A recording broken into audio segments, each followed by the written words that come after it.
Intervenant suivant, ça devrait être le député Dabiriman, mais il a un problème de connexion.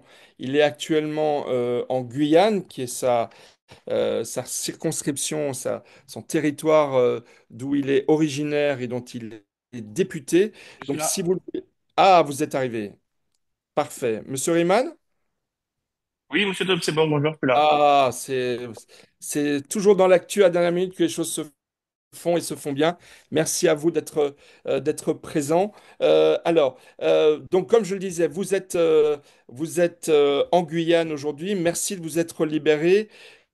Merci de prolonger un petit peu ce qu'on avait initié lors du premier forum Opinion Outre-mer. Parce que dans le premier, nous avions l'honneur de la présence et de la participation. Et d'ailleurs, je crois qu'elle est présente également ce soir de Madame Micheline Jacques, qui est votre homologue du Sénat, puisqu'elle est présidente de la délégation aux Outre-mer du Sénat. Et aujourd'hui, nous avons l'honneur de vous avoir comme président de la délégation Outre-mer de l'Assemblée nationale. Et je suis d'autant plus content de vous avoir que vous êtes un jeune président de délégation Outre-mer quand même. Alors, vous avez, je crois, 45 ans, mais c'est une grande qualité de vous trouver à la tête de cette délégation très importante, évidemment. Vous êtes membre du groupe Gauche démocrate et républicaine à l'Assemblée nationale, si je ne me trompe pas, du groupe communiste. Et vous êtes membre du PLD, alors vous me direz si je me suis trompé, mais du collectif pour la Guyana décollée. Est-ce que c'est juste? Alors, oui, je suis membre du groupe GDR à l'Assemblée nationale, qui est une composante communiste et ultramarine. Et le collectif pour la Guyane décollée était un collectif qui était là par rapport aux événements sociaux de 2017, mais qui n'existe plus aujourd'hui. Très bien. Donc, je Alors, n'ai pas de, pour l'instant, je suis rattaché à aucun parti politique. d'accord. Alors, la première question que je voulais... Donc, vous êtes un indépendant. Il n'y a pas beaucoup d'indépendants à l'Assemblée nationale, je crois bien. Oui, j'ai ma liberté de parole, de choix, tout ce que vous voulez. Je suis raccroché à aucun parti politique pour le moment. D'accord.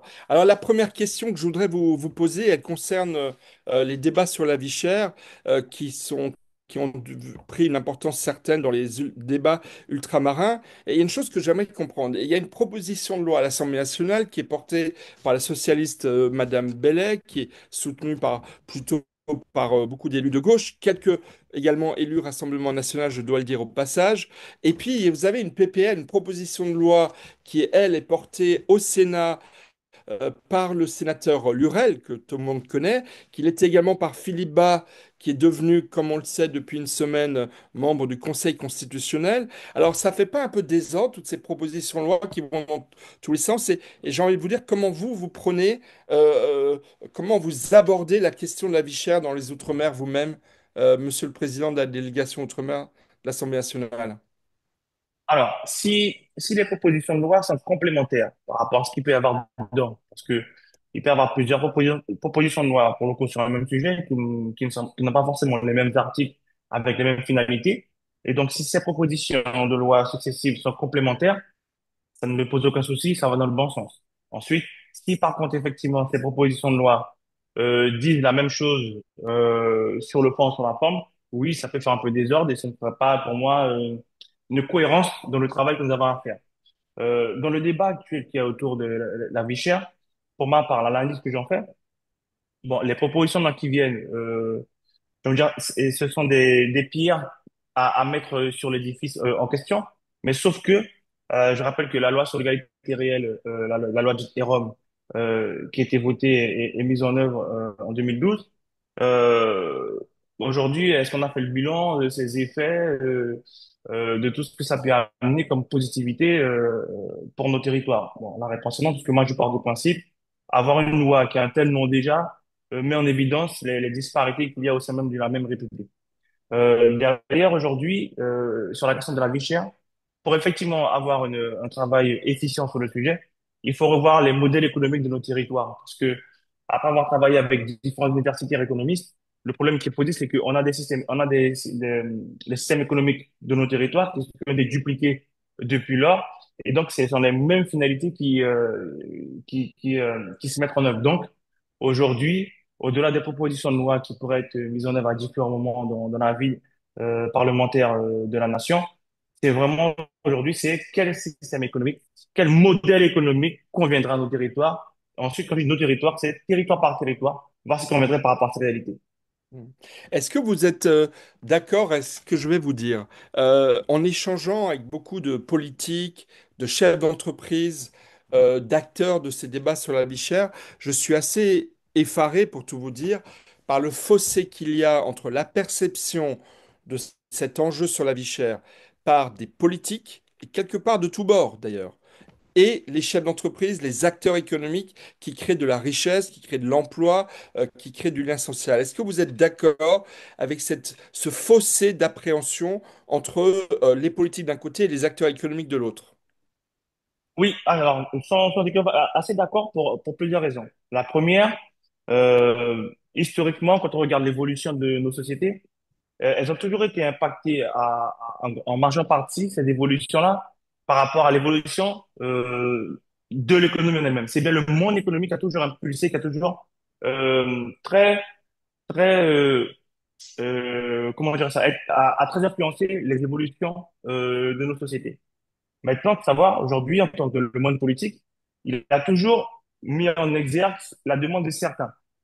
Aujourd'hui, ce qu'il faut se dire, il faudrait changer aussi l'approche et de dire, est-ce que le monde économique fait partie des pierres angulaires de notre société? La réponse est oui. On ne peut pas faire ça, donc il faut qu'il y ait des échanges, des allers-retours, euh, j'ai envie de dire, nourris, euh, pour ne pas dire autre chose.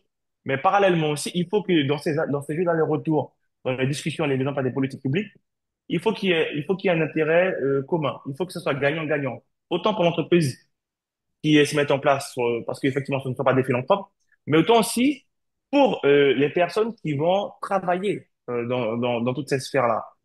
Je reprendrai les mots de Christine Lagarde il y a quelques mois qui disait, elle était invitée dans un talk show aux États-Unis, donc qui est l'ancienne responsable du FMI, qui est à la tête de la BCE. Elle-même, elle disait qu'aujourd'hui, on arrivait à un déséquilibre trop important. Il n'y a pas assez de redistribution au niveau de la richesse produite. Donc, il y a les salaires qui n'ont pas évolué depuis un certain nombre de temps, tous ces éléments font qu'aujourd'hui, il y a un déséquilibre qui font qu'il y a de trop fortes tensions. Il faut rééquilibrer les choses. Donc, c'est bien pour cela. Est-ce que oui, et le monde économique, il y a une certaine distance avec le monde politique? La réponse est oui. Mais derrière, si on doit pouvoir se parler, discuter, mais poser les choses. Véritablement que ce soit un fonctionnement gagnant-gagnant. D'accord. Une question plus, on va dire, plus politique. Euh, il y a d'ailleurs, par exemple, un projet, une autre proposition de loi au Sénat qui est portée par des sénateurs qui parlent pour l'action de l'État dans les Outre-mer d'un choc régalien. Actuellement, Manuel Valls est en Nouvelle-Calédonie pour toute une semaine de rencontres, d'échanges. On sait les violences qui ont secoué et qui ont meurtri la Nouvelle-Calédonie l'année dernière. Il y a eu en Martinique également l'année dernière à l'automne de très très fortes violences. Au départ, c'était un mouvement contre la vie chère, mais très vite, on a vu que bah, la violence a semé le trouble dans la Martinique et semé la terreur auprès de beaucoup de Martiniquais ou très, très au-delà. Quelle est votre perception des besoins? Est-ce que vous êtes d'accord avec cette idée portée encore une fois par certains sénateurs? Et c'est là que j'aurais dû parler de Philippe et Victorien Lurel parce que c'est eux qui en ont été les porteurs, également avec Micheline Jacques, la présidente de la délégation Outre-mer du Sénat. Ils parlent d'un choc régalien. Ils disent pour un choc régalien. Est-ce que vous êtes d'accord avec cela, Monsieur Rimal? Mais ça veut dire quoi pour un choc régalien? Derrière le choc régalien, mais quoi? Si c'est une question purement sécuritaire, je suis pas du tout d'accord avec cette approche-là. Aujourd'hui, je rappelle que le fait que les anciennes colonies historiques les plus vieilles, donc Martinique, Guadeloupe, Guyane, Réunion, en 1946, lorsqu'elles sont passées en département de France à part entière, la République devait garantir l'accès équitable, et pour ne pas dire égalitaire, à tout un certain nombre de dispositifs.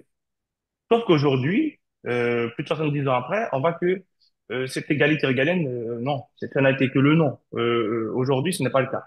Il y a trop de disparités, il y a trop et je dirais même que l'État le sait très bien. L'État a fait preuve de non-volonté, l'État a fait preuve de fainéantise intellectuelle par rapport à nos réalités diverses et variées. Donc, partant de ce principe-là, ça dépend de ce qu'on met derrière le choc régalien. Parce que je rappelle encore une fois que le fait d'être département de France aurait dû nous garantir cette égalité régalienne. Juste comme observation. Je rappelle qu'en 46, nous devenons des départements de France. Ce n'est que dans les années fin 80, début 90 que les minima sociaux, à l'instar de l'Hexagone, s'appliquent plus ou moins sur le territoire. Donc, il aura fallu plus de 40 ans Donc, vous voyez bien que c'est une question de volonté, de vouloir faire les choses comme il se doit. Et non, si pour faire des textes de loi sur des textes de loi qui vont rien garantir derrière, bon, c'est, moi, ça dépend vraiment de ce qu'on met derrière le choc régalien. Mhm. Deux autres questions.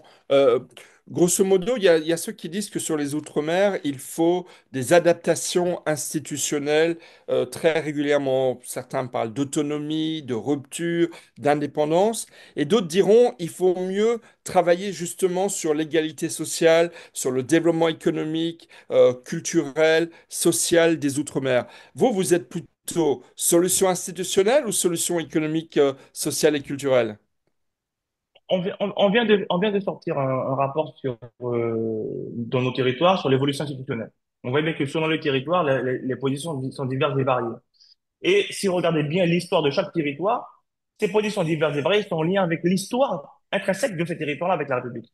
Donc, de facto, ce n'est pas une réponse généraliste. C'est territoire par territoire on apporte des propositions, je dirais. Mais si vous regardez bien la proposition chapeau qui est faite dans ce rapport, il est clairement dit que l'État devra accompagner les territoires qui souhaitent une évolution.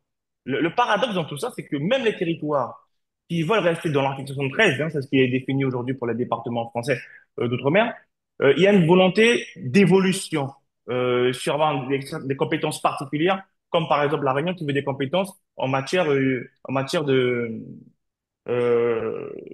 d'affaires étrangères, de tout ce qui est diplomatique par rapport à ses pays voisins, parce qu'elle voit qu'il y a un intérêt par rapport à son environnement géographique. D'autres territoires comme la Guyane demandent une autonomie la plus large possible, à l'instar de la Nouvelle-Calédonie, parce que l'État n'arrive pas à répondre aux réalités de nos territoires. Et donc, certains auront des positions idéologiques, où est-ce qu'il y aura il y aura les mouvements indépendantistes qui, eux, appellent à l'indépendance des territoires parce que ils estiment que ça va dans le sens de l'histoire. D'autres, comme moi, politiquement, qui sont plus dans le pragmatisme et avoir de l'action efficiente dans l'action publique, je dirais aujourd'hui par rapport à l'histoire, par rapport à la réalité de mon territoire, je souhaite l'autonomie la plus large possible afin que les élus de Guyane puissent avoir des liens directs, des échanges directs avec les pays voisins pour pouvoir négocier un certain nombre de choses, tout en restant dans la République.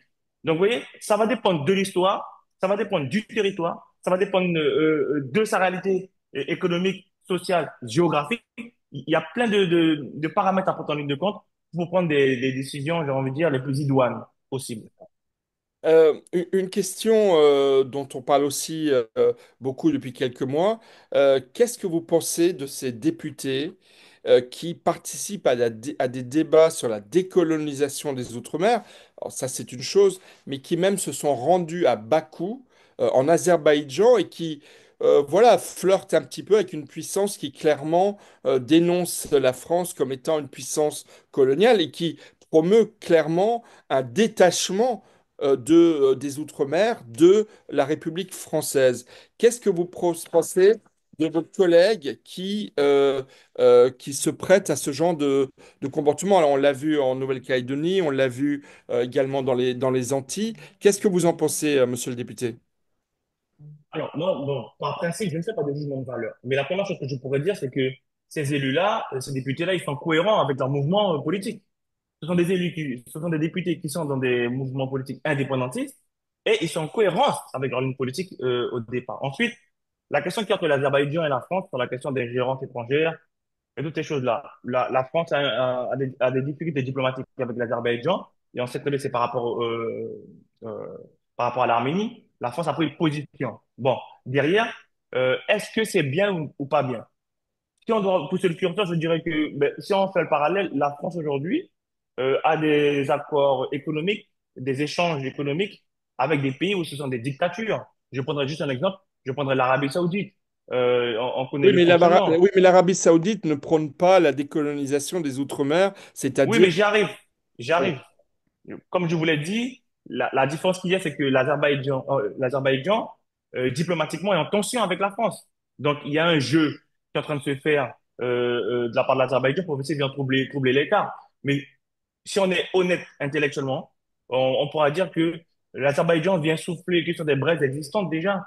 Il n'y avait pas de tensions entre les Outre-mer et la République à différents niveaux et à différents moments dans notre histoire. Je pense que l'Azerbaïdjan n'aurait aucun poids ou sa voix ne serait pas plus importante que cela. elle utilise déjà des failles existantes. Je veux dire, c'est à l'État, c'est à la République de combler ces failles avec ces territoires-là pour que ces pays-là n'aient pas plus de poids que ça. Donc, c'est bien à nous de régler, j'ai envie de dire, nos affaires ensemble afin que les potentiels ingérences extérieures qui ne viennent pas rajouter plus de difficultés que l'on a déjà, pour moi, ne soient que une histoire légère et pas plus que ça. Mhm. Une dernière question, Monsieur Riemann, Monsieur le député et président de la délégation Outre-mer de l'Assemblée nationale. Manuel Valls est attendu normalement dans les Antilles à mi-mars, il est en Nouvelle-Calédonie. Est-ce que vous avez une attente particulière de lui? Vous connaissez son parcours, c'est une personnalité qu'on entend, qu'on n'écoute pas toujours, mais qui a évidemment un poids politique extrêmement fort. Voilà, qu'est-ce que vous en pensez? Est-ce que vous l'avez rencontré? Est-ce que vous attendez quelque chose de lui? Bon, je vais vous répondre avec une très grande honnêteté. Je n'est pas là pour avoir la langue de bois, c'est se raconter des histoires. Manuel Valls est un ministre de plus, comme il y en a d'autres avant lui, et je pense qu'il y en aura d'autres après lui. Euh, si l'État n'a pas la volonté de réformer singulièrement les relations qu'il y a entre l'État, donc la République, et les territoires éloignés dits d'outre-mer, euh, on va changer de ministre tous les 4 matins et le fond ne changera pas.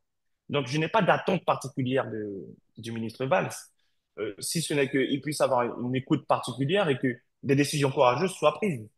En tout état de cause, il y a des territoires qui ont fait les demandes d'évolution, de modification.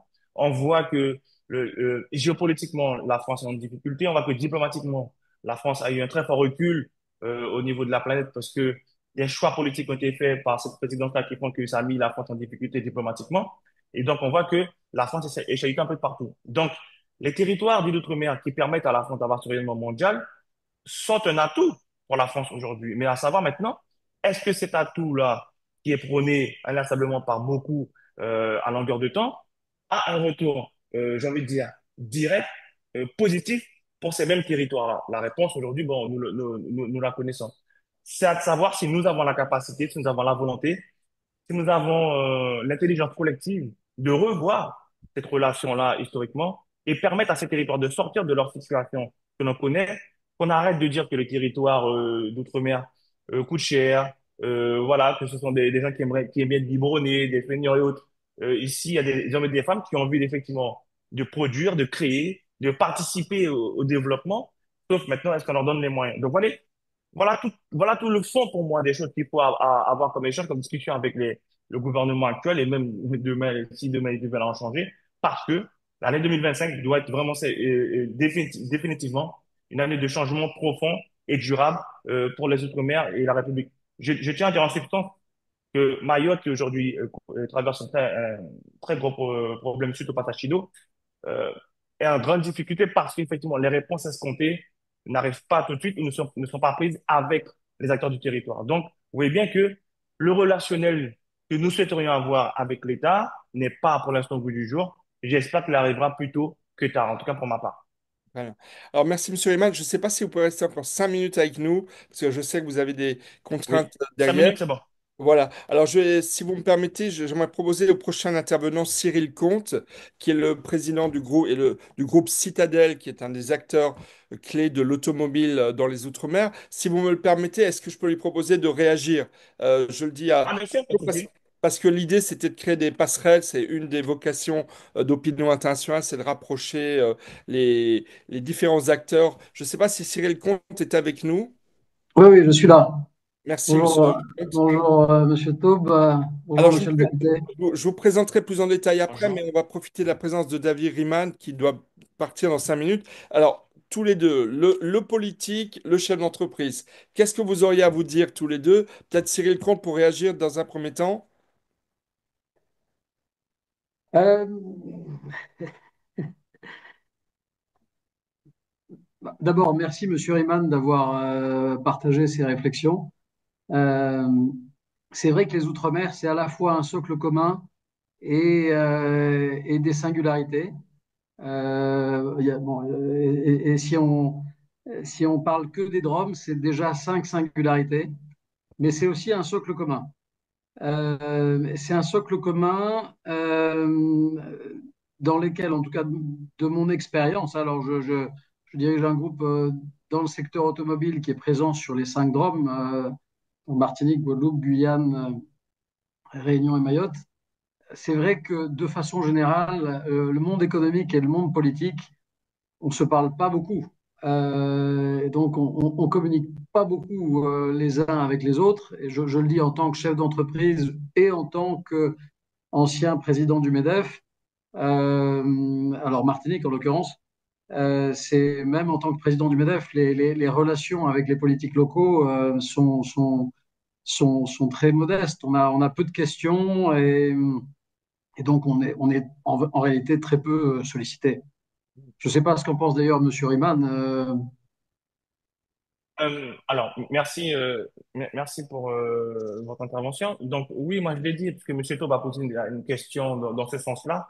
Et moi, je l'ai dit très clairement, oui, le monde économique et le monde politique ne se parlent pas, sauf à des moments bien précis. Moi, je suis pour, comme moi, je suis pour faire évoluer notre modèle économique, mais pour ça, il faut définir une stratégie qui soit en concordance avec le monde économique. Donc, ça veut dire, voilà l'attente du monde politique, voilà aussi l'attente du monde économique. Quels sont les chemins divergents, les chemins convergents? Et sur les chemins divergents que nous avons, comment est-ce qu'on peut rapprocher les lignes? Mais pour moi, le monde économique fait partie des pierres angulaires pour construire et faire voler notre société. On ne peut pas faire ça.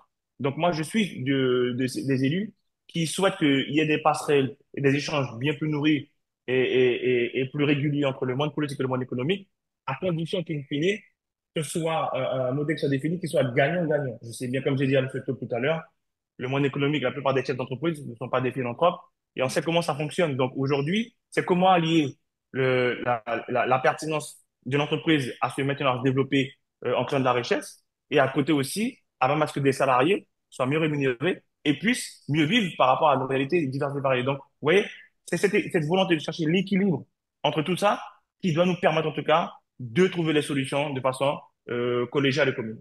D'accord. Et d'ailleurs, pour aller peut-être dans le sens de Cyril Comte, en regardant le programme de la visite de Manuel Valls en Nouvelle-Calédonie, qui dure une semaine, il y avait seulement 2 heures prévues avec le monde économique dans toute une semaine de déplacement.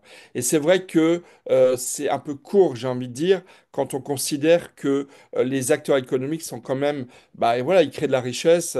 On peut avoir les idéologies qu'on veut, mais enfin, les employés, les salariés, les collaborateurs, les taxes également, les impôts, etc., sont les entreprises qui les apportent. Donc voilà, c'était pour aller dans le sens de ce que... Encore un mot, Cyril, pour M. Ouais, Riemann, et on va libérer M. Riemann.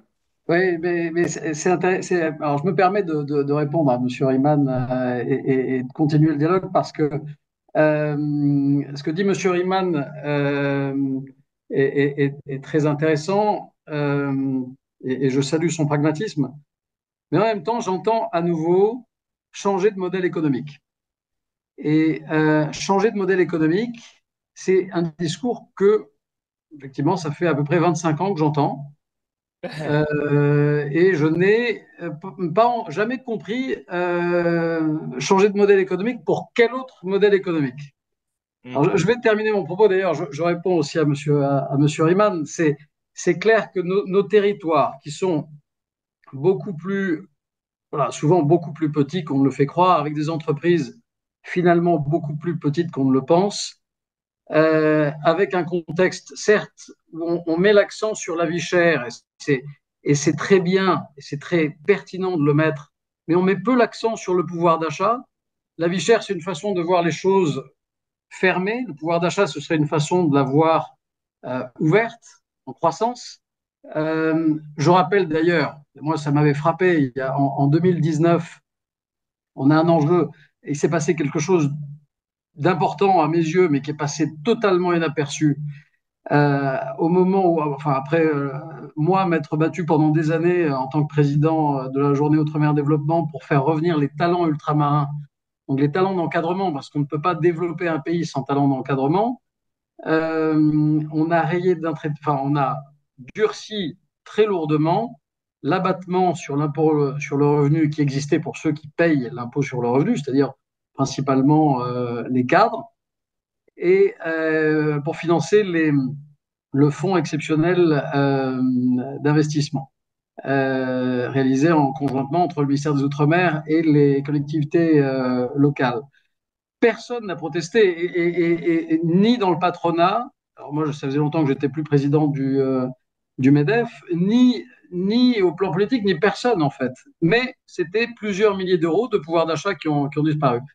Aujourd'hui, il faudrait se poser la question beaucoup du pouvoir d'achat, qui est un enjeu de développement, sachant que la vie chère, c'est un enjeu de coût pas facile à résoudre. Maintenant, il y a des solutions, et quand M. Riemann parle de changer de modèle économique, bon, moi j'ai fait quelques propositions il y a quelques jours devant la délégation générale Outre-mer du Sénat. Dans ces propositions, il y a un enjeu qui est quand même très important. C'est sur la vie chère, notamment, et la vie chère pour les plus pauvres, c'est l'octroi de mer. C'est un sujet qui est objectivement qui fait un consensus général à la fois au niveau du patronat et au niveau politique pour ne pas être discuté.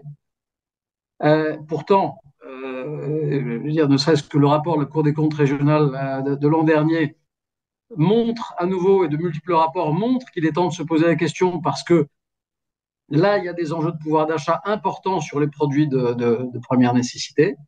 Il y a les enjeux de la concurrence. Et je suis parfaitement favorable à ce qu'on les regarde. Peut-être qu'on aura l'occasion d'en parler tout à l'heure.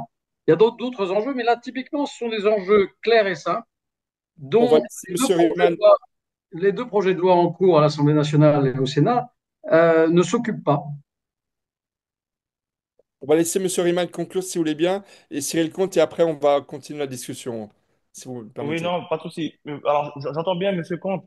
Pour moi, je mets pas en opposition les deux. Je mets pas en opposition le pouvoir d'achat comme la vie chère. Pour moi, les deux sont liés, donc je mets pas les deux face à face. Par contre, là où je peux entendre ce que vous dites, comment je parle de d'évolution de modèle économique, c'est bien qu'il faudrait que plus insister sur l'intégration dans le bassin géographique de chaque territoire pour voir maintenant tant au niveau politique qu'au niveau économique, quelles sont les opportunités qui pourraient y avoir qui permettraient effectivement de faire baisser le coût sur différentes choses.